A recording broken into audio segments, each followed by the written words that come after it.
Hari ini kita akan jalan-jalan virtual ke sebuah tempat yang jauh lebih dari sekedar puncak di peta. Kita akan ke Gunung Lawu, sebuah gunung yang menyimpan denyut sejarah, spiritualitas, dan juga legenda yang sepertinya nggak lekang oleh waktu.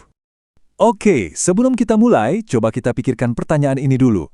Apa sih yang mengubah sebuah gunung biasa jadi tempat suci atau sanktuari? Nah, untuk Gunung Lawu, jawabannya itu terukir dalam sejarah, batu, dan bahkan bisikan angin di puncaknya. Kalau kita bicara soal fisik, ya, Gunung Lawu itu menjulang setinggi 3.265 meter di atas permukaan laut. Angka yang mengesankan pastinya. Tapi, ketinggian Lawu yang sebenarnya tuh nggak cuma diukur pakai meter.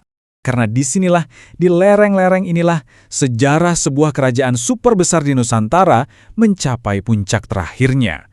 Sebuah akhir cerita yang ternyata justru jadi awal dari sebuah legenda abadi.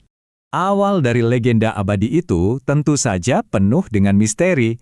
Yuk kita mulai penelusuran kita coba mengungkap satu persatu misteri yang menyelimuti gunung ini. Jadi lokasinya itu persis di perbatasan Jawa Tengah dan Jawa Timur. Lawu ini sebenarnya gunung berapi purba yang sekarang lagi tidur. Tapi ya itu dia, meskipun aktivitas vulkanisnya lagi istirahat, kisahnya justru terus hidup dan bergema sampai sekarang. Dan kisah itu berpusat pada satu tokoh sejarah yang perjalanannya bisa dibilang mendefinisikan jiwa dari gunung ini, sang raja terakhir. Yuk kita mundur sebentar ke abad ke-15. Tokoh utama kita kali ini adalah Prabu Brawijaya V, penguasa terakhir dari kerajaan Majapahit yang sangat agung. Hidup beliau ini terjalin erat banget sama takdir Gunung Lawu. Nah, ini nih kronologi perjalanan terakhir Sang Prabu. Sekitar tahun 1478, pas Majapahit mulai goyah, Prabu Brawijaya V nggak menyerah. Beliau memilih untuk mundur ke lereng Lawu yang sakral untuk bertapa.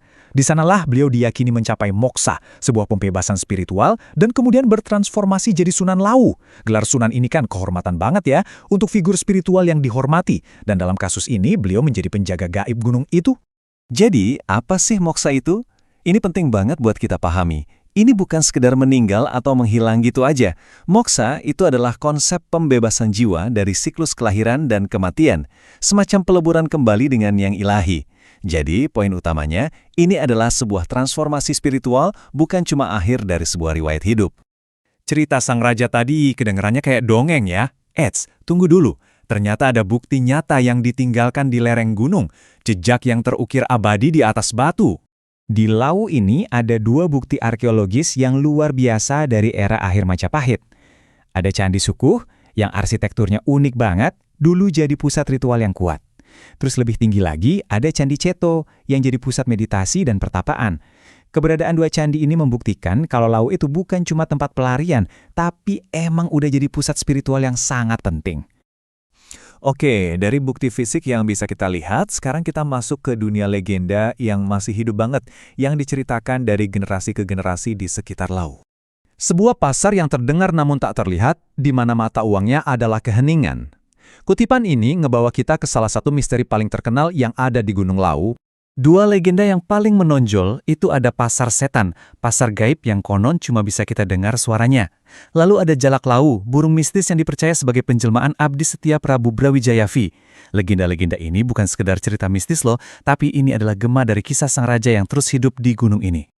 Oke, sebagai penutup, kita coba ikat semua benang merah dari cerita kita hari ini dengan menjelajahi makna yang tersembunyi di balik nama Lawu itu sendiri. Ternyata ada beberapa teori tentang asal-usul namanya. Nama kundonya itu Wukir Mahendra, tempat suci di mana para raja turun dari kahyangan. Kalau dari bahasa Kawi, Lawu bisa berarti sunyi atau hening, yang pas banget sama suasananya kan? Tapi ada satu interpretasi yang paling puitis, yaitu akronim dari bahasa Jawa, Laku Wusana. Laku Wusana itu artinya perjalanan terakhir. Jadi nama gunung ini sendiri seolah-olah menceritakan kembali keseluruhan kisah perjalanan spiritual terakhir dari Prabu Brawijaya V. Wah, ini benar-benar penutup yang sempurna untuk sebuah legenda besar.